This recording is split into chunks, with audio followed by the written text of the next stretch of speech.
نماز کے کیا فضائل اور کیا برکات اور کیا انعامات حضور نبی اکرم صلی اللہ علیہ وسلم نے بیان کیے ہیں، وہ حدیث مبارکہ کی روشنی میں ہم بیان کریں گے۔ صحیح البخاری اور صحیح مسلم کی متفق علیہ حدیث ہے، حضرت عبداللہ بن مسعود رضی اللہ عنہ سے مروی حدیث ہے۔ فرماتے ہیں رسول اللہ صلی اللہ علیہ وسلم نے فرمایا، بنی الاسلام علی خمس، اسلام کی بنیاد 5 چیزوں پر ہے۔ اسلام کی بنیاد 5 چیزوں پر ہے۔ شہادت ان لا الہ الا اللہ وان محمدا عبدہ ورسولہ، اس بات کی گواہی دینا کہ اللہ کے سوا کوئی معبود نہیں اور بے شک محمد صلی اللہ علیہ وسلم اللہ کے بندے اور اس کے رسول ہیں، یہ گواہی دینا۔ وَإِقَامِ الصَّلَاةِ، اور نماز قائم کرنا۔ وَإِيتَاءِ الزَّكَاةِ، اور زکوٰۃ ادا کرنا۔ وَحَجِّ الْبَيْتِ، بیت اللہ کا حج کرنا۔ وَصَوْمِ رمضان، اور رمضان کے روزے رکھنا۔ کلمہ توحید و رسالت، ایتاء زکوٰۃ، زکوٰۃ ادا کرنا، حج بیت اللہ کرنا، ماہ رمضان کے روزے رکھنا، اس کے ساتھ حضور صلی اللہ علیہ وسلم نے فرمایا نماز قائم کرنا۔ تو اسلام کی بنیاد نماز قائم کرنے پر ہے، ان 5 ارکان اسلام پر ہے۔ اگر ان میں سے کوئی ایک رکن بھی منہدم ہو گیا، کوئی ایک رکن بھی رہ گیا کسی مسلمان سے، اس کا مطلب ہے اس کا جو ارکان اسلام ہے، رکن اسلام ہے، وہ کمزور ہو گیا اور اس کی بنیاد اسلام پر مضبوط نہیں ہے۔ جب تک کہ یہ 5 ارکان اسلام کو ادا نہیں کر لیتا، کوئی ایک کسی ایک رکن کا بھی رہ جانا، وہ اس کے اسلام کی کمزوری اور اسلام کی خرابی اس کا باعث بنتی ہے۔ حضرت ابو ہریرہ رضی اللہ عنہ سے مروی حدیث ہے، یہ بھی متفق علیہ حدیث مبارک ہے، صحیح البخاری اور صحیح مسلم کی۔ اور فرماتے ہیں رسول اللہ صلی اللہ علیہ وسلم نے فرمایا، یتعاقبون فیکم ملائکۃ باللیل وملائکۃ بالنہار، فرمایا اے میرے صحابہ، تمہارے پاس رات کے فرشتے بھی آتے ہیں اور دن کے فرشتے بھی آتے ہیں، ان کی ڈیوٹیاں لگی ہوئی ہیں۔ فرشتے تمہارے پاس آتے ہیں، رات کو بھی آتے ہیں، دن کے اوقات میں بھی آتے ہیں۔ پھر آگے فرمایا وَيَجْتَمِعُونَ فِي صَلَاةِ الْفَجْرِ وَصَلَاةِ الْعَصْرِ، اور یہ جو فرشتوں کا جمع ہونا ہے، یہ نماز فجر میں اور نماز عصر میں جمع ہوتے ہیں، جو رات اور دن کے فرشتے ہیں۔ فرمایا یہ نماز فجر میں اور نماز عصر کے وقت میں جمع ہوتے ہیں۔ ثُمَّ يَعْرُجُ الَّذِينَ بَاتُوا فِيكُمْ، پھر جن فرشتوں نے تمہارے پاس رات گزاری ہوتی ہے وہ رات کی بارگاہ میں پیش ہو جاتے ہیں۔ اللہ تعالیٰ ان سے فرماتا ہے، حالانکہ وہ جانتا ہے، اسے پتا ہے کہ فرشتے کس حال میں گئے، کس حال میں رہے، رب کو ہر چیز کا علم ہے، مگر پھر بھی اللہ تعالیٰ ان سے پوچھتا ہے۔ اللہ تعالیٰ فرماتا ہے کیف ترکتم بعبادی، اے میرے فرشتوں مجھے بتاؤ تو صحیح، تم نے میرے بندوں کو کس حال میں چھوڑا ہے؟ تم فجر کے بعد بھی آپس میں اکٹھے ہوئے میرے بندوں کے پاس، پھر عصر کے وقت تمہاری ڈیوٹیاں بدلی، تم اکٹھے ہوئے، تو بتاؤ میرے بندے کو کس حال میں چھوڑ کر آئے ہو؟ فرشتے عرض کرتے ہیں ترکناہم وہم یصلون وآتیناہم وہم یصلون، فرماتے ہیں یا اللہ جس وقت ہم تیرے بندوں سے جدا ہوئے اس وقت بھی وہ نماز پڑھ رہے تھے، اور جب ہم تیرے بندوں کے پاس گئے تب بھی وہ نماز پڑھ رہے تھے، یعنی چاہے فجر کا وقت ہو یا عصر کا وقت ہو، جب بھی باری تعالیٰ تیرے بندے کو ہم نے چھوڑا ہے یا ہم ان کے پاس گئے ہیں، یا اللہ وہ تیری نماز پڑھنے میں مصروف تھے۔ تو فرشتے ایسی جو اللہ تعالیٰ سے کلام کریں گے، ایسا کلام جو رب سے کریں گے، اور نمازیوں کے اوصاف ذکر کریں گے. کیا جو بے نمازی ہیں کیا ان کا اس طرح تذکرہ کریں گے؟ بے نمازی تو فرشتوں کے کلام سے خارج ہو جائیں گے. جو نمازوں سے غفلت کرتے ہیں، نمازوں میں سستی کرتے ہیں، وہ تو اس بیان سے، اللہ کی بارگاہ میں کلام ہونے سے جو فرشتے ان کے بارے میں یہ صفت بیان کریں گے وہ تو اس سے نکل جائیں گے، خارج ہو جائیں گے. اللہ کی بارگاہ میں فرشتوں کی زبانی انہی کی صفت، انہی کی خوبی بیان ہوگی جو ان دونوں وقتوں میں رب کی بارگاہ میں حاضر ہو کر نماز پڑھتے ہوں گے، نماز فجر میں بھی اور نماز عصر میں بھی. کتنا مقام ہے رب کی محبوبیت کا اور رب کی بارگاہ میں مقرریت کا. پھر تیسرا انعام سنیے جو نمازیوں کو نصیب ہوتا ہے اور فضل کرم ہوتا ہے. حضرت ابو ہریرہ رضی اللہ عنہ سے مروی حدیث ہے، فرماتے ہیں انہوں نے رسول اللہ صلی اللہ علیہ وسلم کو فرماتے ہوئے سنا. حضور نے ارشاد فرمایا، حضور نے صحابہ کرام سے پوچھا، اے میرے صحابہ ذرا یہ تو بتاؤ، اگر تم میں سے کسی ایک کے گھر کے دروازے پر نہر جاری ہو، وہ اس میں غسل کرے، نہائے دھوئے 5 وقت، دن کے 5 اوقات میں وہ اس میں غسل کرے، نہائے دھوئے، تو اے میرے صحابہ تم مجھے بتاؤ، ذالک یبقی من درنہ، کیا اس کے جسم پر کوئی میل کچیل باقی رہے گا؟ کیا کوئی میل کچیل اس کے جسم پر باقی رہے گا؟ ذرا بتاؤ تو پھر. صحابہ کرام نے عرض کیا، لا یبقی من درنہ شیئا، یا رسول اللہ وہ اتنی 5 بار جو نہر میں نہائے، ہوتے لگائے، اپنے جسم کو پاک صاف کرے، اس کے جسم پر تو کوئی میل کچیل نہیں رہتا، اس کے جسم پر تو کوئی میل کچیل باقی نہیں رہتا. تو حضور نے فرمایا فذالک مثل الصلوات الخمس، فرمایا 5 نمازوں کی یہی مثال ہے، 5 نمازوں کی یہی مثال ہے. یمحو اللہ بہ الخطایا، اللہ تعالیٰ اس کے ذریعے گناہوں کو مٹا دیتا ہے، خطاؤں کو مٹا دیتا ہے. جو 5 وقتوں میں وضو کرتے ہیں اچھی طرح، پھر رب کی بارگاہ میں نماز پڑھتے ہیں، فرض کی ادائیگی کرتے ہیں خشوع و خضوع سے، تو فرمایا یہ نمازیں پڑھنا، جس طرح بندہ غسل کرتا ہے 5 وقت میں نہاتا ہے، اس کے جسم پر کوئی میل کچیل نہیں رہتا. جو 5 وقت میں باقاعدگی سے نماز پڑھتا ہے، یہ نماز پڑھنا ہی اس کی خطائیں مٹا دیتا ہے،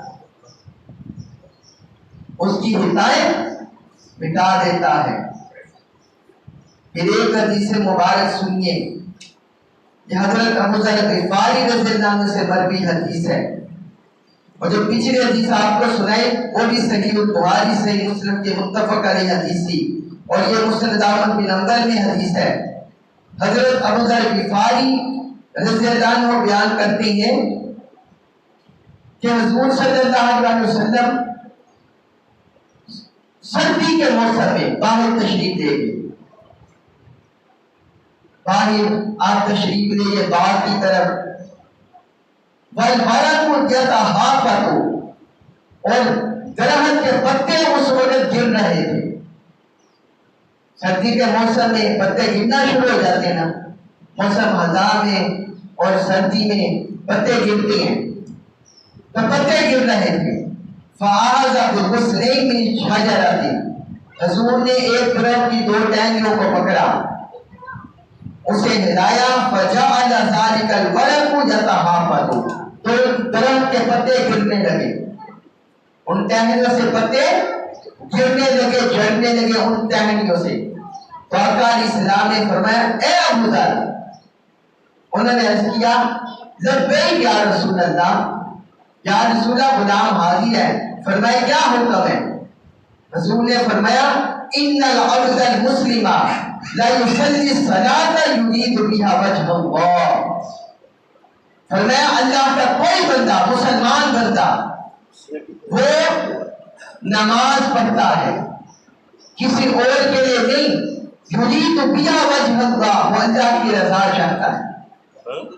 اس نماز کے ذریعے اللہ کی رضا چاہتا ہے، اس کی خوشنودی چاہتا ہے، وہ نماز پڑھتا ہے۔ فرمایا فتحافت عنہ ذنوبہ کما یتحافت ھذا الورق عن ھذہ الشجرہ۔ جب بھی کوئی بندہ، مسلمان عبادت گزار بندہ رب کی بارگاہ میں کھڑے ہو کر خشوع و خضوع سے نماز پڑھتا ہے، فرمایا اس کے جسم سے اسی طرح گناہ جھڑتے ہیں جسی طرح اس درخت کے پتے جھڑ رہے ہیں،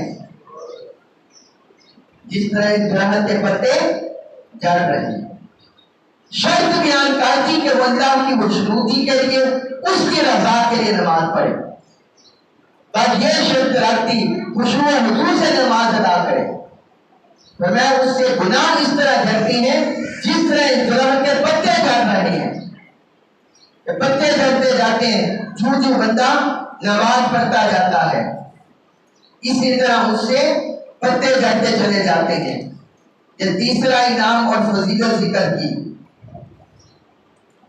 پھر اسی طرح ایک حدیث مبارک میں حضور صلی اللہ علیہ وسلم نے نماز کو گناہوں کا کفارہ بھی بیان فرمایا، گناہوں کا کفارہ۔ یہ صحیح مسلم میں حدیث ہے، حضرت ابو ہریرہ رضی اللہ عنہ سے مروی ہے، رسول اللہ صلی اللہ علیہ وسلم نے فرمایا الصلاۃ الخمس والجمعۃ الی الجمعہ، پانچوں نمازیں اور ایک جمعہ سے دوسرے جمعے تک کا وقت، پچھلا جمعہ گزر گیا اور ابھی یہ جمعہ آ گیا، نماز فجر ہم نے پڑھ لی، نماز جمعہ پڑھنے لگے جو ظہر کے متبادل ہمیں ملا، پھر اس کے بعد نماز اثر، پھر مغرب، پھر عشاء۔ فرمایا پانچوں نمازوں کا درمیانی وقفہ، درمیانی اوقات اور جمعہ سے جمعہ کا وقفہ، جو بندہ بھی ان کی پابندی کرتا ہے کفارۃ لما بینہن، یہ جو بندہ بھی اس کی پابندی کرتا ہے وہ ان کے درمیانی اوقات میں جتنے بھی گناہ ہوتے ہیں ان کے لیے کفارہ بن جاتا ہے، ان کے لیے کفارہ بن جاتا ہے، ان کے لیے کفارہ بن جاتا ہے، اسے مٹا دیتا ہے۔ معلوم تشل کبائر، جب تک کہ کبیرہ گناہوں کا ارتکاب نہ ہو، کبیرہ گناہ اس کے علاوہ ہیں، ان کی چھوٹ اس وقت تک نہیں ہوگی جب تک بندہ اللہ کی بارگاہ میں پکی سچی توبہ نہیں کرتا، یا کسی مخلوق میں سے کسی کا حق اثر کیا ہے اس کا حق واپس نہیں کرتا۔ فرمایا کبیرہ گناہوں کے علاوہ اس کے جتنے بھی چھوٹے موٹے گناہ ہوں گے سارے نمازوں کی پابندی سے بخشے جائیں گے، یہ نمازیں اس کے لیے کفارہ بن جائے گی۔ اور ایک حدیث میں فرمایا، حضرت سعید بن عاص رضی اللہ عنہ سے مروی حدیث ہے، وہ کہتی ہیں میں حضرت عثمان غنی رضی اللہ عنہ کے پاس تھا، انہوں نے پانی منگوایا طہارت حاصل کرنے کے لیے، وضو کرنے کے لیے، جس وقت انہوں نے پانی منگا لیا تو پھر آگے فرماتے ہیں میں نے حضور صلی اللہ علیہ وسلم کو فرماتے ہوئے سنا، حضور نے ارشاد فرمایا ما من امرئ مسلم تحضرہ صلاۃ المکتوبہ، جس مسلمان کو بھی فرض نماز کا وقت پا لے، فرض نماز کا وقت ہو گیا، مسلمان نے پا لیا، اب وہ چاہے گھر میں ہے، چاہے دکان میں ہے، چاہے قرب و جوار میں ہے، اسے فرض نماز کا وقت مل گیا، پھر وہ کیا کرتا ہے فَيُحْسِنُ وُضُوءَهَا وَخُشُوعَهَا وَرُكُوعَهَا، وہ اس نماز کے لیے اچھی طرح وضو کرتا ہے، اس نماز کو خشوع و خضوع سے ادا کرتا ہے، خشوع و خضوع سے ادا کرتا ہے، غافل دل سے نہیں بلکہ اللہ کی بارگاہ میں ایسے دل سے کہ وہ اللہ کی بارگاہ میں اپنے آپ کو حاضر سمجھتا ہے، خشوع و خضوع سے نماز پڑھتا ہے اور اچھی طرح رکوع کرتا ہے، اس نماز کا کیا ہوتا ہے اِنَّا كَانَتْ كَفَّارَةٌ لِمَا قَبْلَهَا مِنَ الذُّنُوبِ، تو اس نماز سے پہلے اس سے جتنے صغیرہ گناہ خطائیں ہوئی تھی یہ نماز اس کے لیے کفارہ بن جاتی ہے، یہ نماز اس کے لیے کفارہ بن جاتی ہے، اس کے ہاتھ کے گناہ، آنکھوں کے گناہ، کان کے گناہ، قدموں کے گناہ، اس کے پیٹ کے گناہ، شرمگاہ کے گناہ، جتنے بھی صغیرہ گناہ ہیں، خطائیں ہیں، یہ اس کے لیے کفارہ بن جاتے ہیں، اس کے لیے کفارہ بن جاتے ہیں۔ ما لم یؤتی کبیرہ، جب تک کہ وہ کبیرہ گناہ کا ارتکاب نہیں کرتا، یعنی اسی طرح اس کا معاملہ رہتا ہے، نمازیں پڑھتا جاتا ہے، خشوع و خضوع سے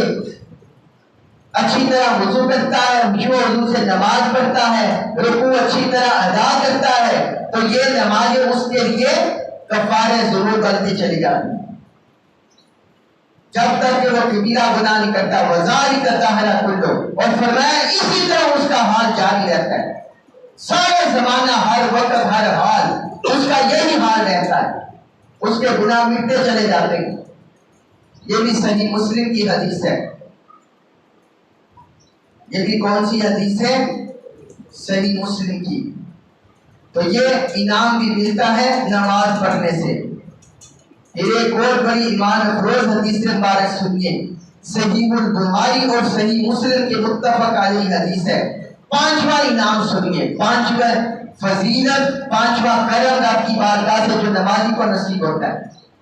حضرت ابو ہریرہ رضی اللہ عنہ سے مروی ہے، ایک عرابی حضور کی خدمت میں آ گیا، حضور نبی کریم صلی اللہ علیہ وسلم کی خدمت میں ایک عرابی آ گیا، اس نے عرض کیا، یا رسول اللہ دلنی علی عمل اذا عملت دخلت الجنہ، مجھے کوئی ایسا عمل بتا دیں، ارشاد فرما دیں، جب وہ میں عمل کروں جنت میں داخل ہو جاؤں، میں عمل کرنے سے جنت میں داخل ہو جاؤں۔ حضور نے فرمایا تعبد اللہ ولا تشرک بہ شیئا، اللہ کی عبادت کرو، اس کے ساتھ کسی کو شریک نہ ٹھہراؤ،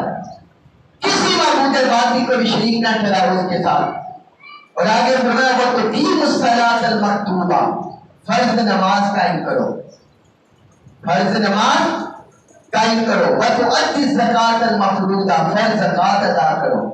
وَتَصُومُ رمضان، اور ماہ رمضان کے روزے رکھو۔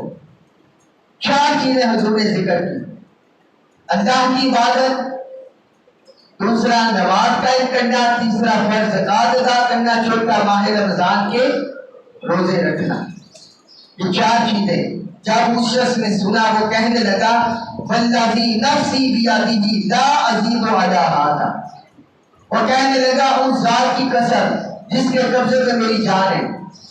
میں یہ چاروں عمل پابندی سے کروں گا اور اس کے علاوہ نہیں کروں گا، اس سے زیادہ نہیں کروں گا، بس یہی عمل میں نے تھام لیے جو حضور نے مجھے ارشاد فرمایا ہے، میں یہ عمل کرتا رہوں گا، اس سے زیادہ اضافہ نہیں کروں گا۔ حضور نے پھر وہ پلٹا جانے لگا، مڑتا جانے لگا، حضور نے فرمایا من سرہ ان ینظر الی رجل من اہل الجنہ فلینظر الی ھذا، فرمایا جس شخص کو پسند ہو، وہ یہ پسند کرتا ہے کہ کسی جنتی شخص کو دیکھ لے تو اسے چاہیے اس بندے کو دیکھ لے، یہ جنتی شخص ہے جو اللہ کا عبادت گزار ہے، شرک سے بری ہے، فرض نمازیں پڑھتا ہے، فرض زکوٰۃ ادا کرتا ہے اور ماہ رمضان کے روزے رکھتا ہے، فرمایا وہ اس بندے کی زیارت کر لے، یہ جنتی شخص ہے۔ یہ کون شخص ہے؟ جنتی شخص جا رہا ہے، فرمایا اس کی زیارت کر لو۔ پھر اسی سے ملتی جلتی ایک اور حدیث ہے، وہ بھی کتنی بڑی خوشخبری ہے، جس میں سنن نسائی میں حدیث مبارک ہے، حضرت ابو ہریرہ اور حضرت ابو سعید خدری رضی اللہ عنہما دونوں سے مروی حدیث ہے، وہ بیان کرتے ہیں حضور صلی اللہ علیہ وسلم نے ایک مرتبہ ہمیں خطبہ ارشاد فرمایا اور 3 بار آپ نے قسم کھائی، والذی نفسی بیدہ، اس ذات کی قسم جس کے قبضہ میں میری جان ہے، 3 بار آپ نے فرمایا اس ذات کی قسم جس کے قبضہ میں میری جان ہے، والذی نفسی بیدہ، والذی نفسی بیدہ، 3 بار فرمایا۔ ثم اتقا، پھر حضور ذرا جھکے، حضور ذرا جھکے، اپنا چہرہ مبارک جھکایا۔ اب یہ دیکھیں صحابہ کرام کے ایمان کی کیفیت ہے، سبحان اللہ، وہ سمجھے حضور پریشان ہو گئے، حضور نے پریشانی کے عالم میں اپنا چہرہ مبارک جھکا دیا۔ فَأَقَبَّ كُلُّ رَجُلٍ مِنَّا يَبْكِي۔ سبحان اللہ، صحابہ کرام کے ایمان کی کیفیت دیکھیے۔ صحابہ رسول بیان کرتے ہیں کہ ہم میں سے ہر شخص اپنا چہرہ نیچے کر کے رونے لگا، اپنا چہرہ نیچے کر کے رونے لگا کہ حضور نے پتہ نہیں اپنا چہرہ انور کیوں نیچے کیا۔ ہم میں سے ہر بندہ رونے لگا۔ پھر لا ندری علی ماذا حلفا، ہم نہیں جانتے تھے کہ حضور نے قسم کیوں اٹھائی ہے، تو ہم میں سے ہر بندہ رونے لگا۔ پھر آپ نے اپنا چہرہ مبارک اٹھایا، سر اقدس بلند کیا، فی وجہہ البشری، اور حضور کے چہرہ مبارک پر خوشی تھی، حضور کے چہرہ مبارک پر خوشی تھی۔ جب غم ناکی میں انہوں نے حال دیکھا تو سارے غمگین ہو کے رونے لگے، اور جب حضور کے چہرہ مبارک پر انہوں نے بشاش دیکھا، حضور کا چہرہ مبارک، تو وہ کہنے لگے فَقَالَتْ أَحَبَّ إِلَيْنَا مِنْ حُمْرِ الدَّهَرِ، وہ کہتے ہیں حضور کا یہ ہنستا مسکراتا چہرہ ہمیں اتنا محبوب تھا کہ سرخ اونٹوں سے بھی بڑھ کر محبوب تھا۔ آج ہمارے ایمان کا کیا حال ہے کہ ہم اللہ کے دین کو، اللہ کے کلام کو، حضور کے فرامین کو، حضور کی سیرت طیبہ کو مال و دولت کی وجہ سے بیچ دیتے ہیں، اور مال و دولت کو ترجیح دے دیتے ہیں، دنیا کے مفاد کو ترجیح دیتے ہیں، شیطان کے فکروں میں پھنس جاتے ہیں۔ وہ فرماتے ہیں کہ ہمیں سرخ اونٹ ملنے سے زیادہ حضور کے چہرے انور پر خوشی فرحت یہ سب سے زیادہ محبوب تھی، یہ محبوب تھی۔ پھر حضور نے فرمایا، آقا علیہ الصلوۃ والسلام نے فرمایا ما من عبد یصلی الصلوات الخمس، کہ جو بندہ بھی پانچوں نمازیں پڑھتا ہے، نمازوں میں غفلت نہیں کرتا، دنیا کی وجہ سے سستی کاہلی غفلت کی وجہ سے نمازیں نہیں چھوڑتا، اپنی اولاد کی محبت میں، اپنے گھر والوں کی محبت میں، اپنے کاروبار کی محبت میں نماز سے غفلت نہیں کرتا، فرمایا جو بندہ بھی پانچوں نمازیں پڑھتا ہے، وَيَصُومُ رَمَضَانَ، ماہ رمضان کے روزے رکھتا ہے، زکوٰۃ نکالتا ہے، اور 7 کبیرہ گناہوں سے بچ کر رہتا ہے، 7 کبیرہ گناہوں سے بچ کر رہتا ہے، ان میں جادو ٹونا ہے، والدین کی نافرمانی ہے، شراب پینا ہے، غیبت کرنا ہے، جھوٹ بولنا ہے، یہ 7 کبیرہ گناہ، فرمایا ان سے بچ کر رہتا ہے، اور شرک ہے، اِنَّا فُتِحَتْ لَهُ أَبْوَابُ الْجَنَّةِ، اس کے لیے جنت کے سارے دروازے کھول دیے جاتے ہیں، اس کے لیے جنت کے سارے دروازے کھول دیے جاتے ہیں۔ فَقِيلَ لَهُ ادْخُلْ بِسَلَامٍ، اور اس سے کہا جاتا ہے اے دنیا میں رب کی ماننے والے، اپنے جسم پر، اپنے نفس پر، اپنی روح پر رب کے احکام کو نافذ کرنے والے، اب یہ جنت کے دروازے، ساری جنت کے دروازے کھول دیے گئے ہیں، ادخل بسلام، سلامتی کے ساتھ جنت میں داخل ہو جاؤ، سلامتی کے ساتھ جنت میں داخل ہو جاؤ۔ یعنی ایسے نمازی کو اجر و ثواب اور انعام سے نوازا جاتا ہے، جنت کے دروازے اس کے سامنے کھول دیے جاتے ہیں، ایسا اسے انعام ملتا ہے۔ ایک حدیث میں، یہ صحیح مسلم کی حدیث ہے، حضرت عقبہ بن عامر رضی اللہ عنہ سے مروی حدیث ہے، رسول اللہ صلی اللہ علیہ وسلم نے فرمایا ما من مسلم یتوضا فیحسن وضوءہ، جو مسلمان بھی اچھی طرح وضو کرتا ہے، اچھی طرح وضو کرتا ہے، میں پہلے بھی آپ کو بتا چکا ہوں کہ اچھی طرح وضو کرنا یہ ہے کہ نہ ہی اتنا کم پانی استعمال کرے کہ اس کے اعضاء اچھی طرح دھل نہ سکے، اور نہ ہی اتنا زیادہ پانی استعمال کرے کہ پانی ضائع ہو، بس درمیانہ استعمال کرے کہ سارے اس کا اچھی طرح وضو ہو جائے۔ فرمایا جو بندہ بھی اچھی طرح وضو کرتا ہے، ثم یقوم فیصلی رکعتین مقبل علیہما بقلبہ ووجہہ، پھر وہ کھڑے ہو کر 2 رکعت نفل پڑھتا ہے، اور کیسے پڑھتا ہے؟ اس کا دل بھی اور اس کا چہرہ بھی رب کی بارگاہ میں حاضر ہوتا ہے، یہ نہ ہو چہرہ حاضر ہو مگر دل کا اگنور ہو، دل بھی حاضر چہرہ بھی حاضر، الا وجبت لہ الجنہ، مگر اسے کیا انعام ملتا ہے کہ اس کے لیے جنت واجب لکھ دی جاتی ہے، اس کے لیے جنت واجب ہو جاتی ہے۔ اور آخری حدیث آج کی سنا کے بعد ختم کرتے ہیں۔ حضرت ربیعہ بن کعب الاسلمی رضی اللہ عنہ سے مروی حدیث ہے، وہ فرماتے ہیں، یہ بھی صحیح مسلم میں حدیث ہے، سنن نسائی میں حدیث ہے، کیا پیارا ایمان افروز بیان ہے۔ فرماتے ہیں حضرت ربیعہ بن کعب اسلمی رضی اللہ عنہ فرماتے ہیں، کن تو ابیت مع رسول اللہ صلی اللہ علیہ وسلم، میں حضور کی خدمت میں رات بسر کیا کرتا تھا،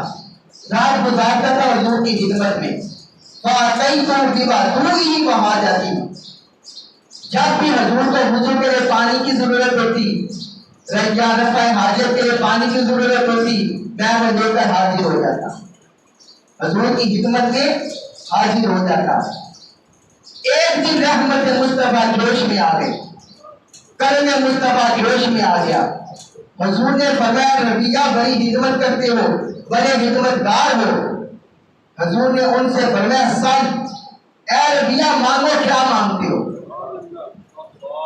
مسند احمد بن حنبل میں حدیث ہے، اسی حدیث کے لفظ سے حضور نے ربیعہ سے فرمایا سلنی فاعطیک، مانگو مجھ سے کیا مانگتے میں تمہیں عطا کروں گا۔ ہدایت رحمت مصطفیٰ جوش میں آ گیا، خدمت گار کی خدمت دیکھ کر، محبت قربت دیکھ کر، ربیعہ مانگو کیا مانگتے ہو۔ ربیعہ نے دنیا نہیں مانگی، ہمارے بڑے بڑے عبادت گزار رب کے بندے دنیا طلبی میں ساری زندگی گزار دیتے ہیں، کبھی رب سے رب بھی مانگا کرو، کبھی رب سے رب بھی مانگا کرو اور رب کا مصطفیٰ بھی مانگا کرو، کبھی ایسی طرح بھی ہم رکھیں، صرف دنیا مانگتے رہتے ہیں، اولاد کبھی مانگ لی، کبھی مال میں مانگ لی، کبھی اپنے وہ کاروبار میں وسعت مانگ لی، کبھی ملازمت میں وسعت مانگ لی، کبھی فلاں مانگ لیا، ٹھیک مانگ لیا۔ رب سے رب بھی مانگا کرو، رب سے رب کا مصطفیٰ بھی مانگا کرو۔ حضرت ربیعہ نے کیا عرض کیا، یا رسول اللہ اسألک مرافقتک فی الجنہ، یا رسول اللہ میں جنت میں آپ کی رفاقت مانگتا ہوں، جنت میں آپ کی رفاقت مانگتا ہوں۔ دنیا طلب نہیں کی، دنیا کا مال، یہ سٹیٹس منصب یہ طلب نہیں کیا۔ یا رسول اللہ جو نوکری اس دنیا میں اس خادم کی لگی ہوئی ہے، آپ کی خدمت گزاری ہے، جنت میں بھی وہ نوکری عطا فرما دے، جنت میں آپ کی رفاقت مانگتا ہوں۔ حضور نے فرمایا ابا غیر ذالک، برائے رحمت مصطفیٰ جوش پر تھا، بس نہیں کیا، فرمایا کیا اس کے علاوہ کچھ اور بھی مانگ لے، کیا اس کے علاوہ کچھ اور بھی مانگ لے، اور بھی مانگ لو، کیا مانگتے ہو، اس کے علاوہ کچھ اور بھی ہے۔ سبحان اللہ، قربان جائے۔ حضرت ربیعہ کے سوال پر، حاجت پر، طلب پر عرض کرتے ہیں ہوا ذاکا، یا مصطفیٰ یہی کافی ہے، ہوا ذاکا، یا رسول اللہ یہی کافی ہے۔ آپ کی رفاقت جنت میں مل گئی اور کسی نے کیا مانگنا ہے، ساری نعمتیں مل گئی، سارا کرم مل گیا، یا رسول اللہ ہوا ذاکا یہی کافی ہے۔ پھر آقا نے فرمایا فَأَعِنِّي عَلَى نَفْسِكَ بِكَثْرَةِ السُّجُودِ، ہاں اے ربیعہ میرے خدمت گار ہو، محبت کرنے والے ہو، میری غلامی میں رہتے ہو، میری محبت میں رہتے ہو، خدمت گزاری میں رہتے ہو، اے ربیعہ اب جنت کی دائمی رفاقت مانگ رہے ہو، اب اس طرح کرنا کہ دنیا میں غافل نہ ہو جانا، کثرت سے رب کی بارگاہ میں سجدے کرتے رہنا،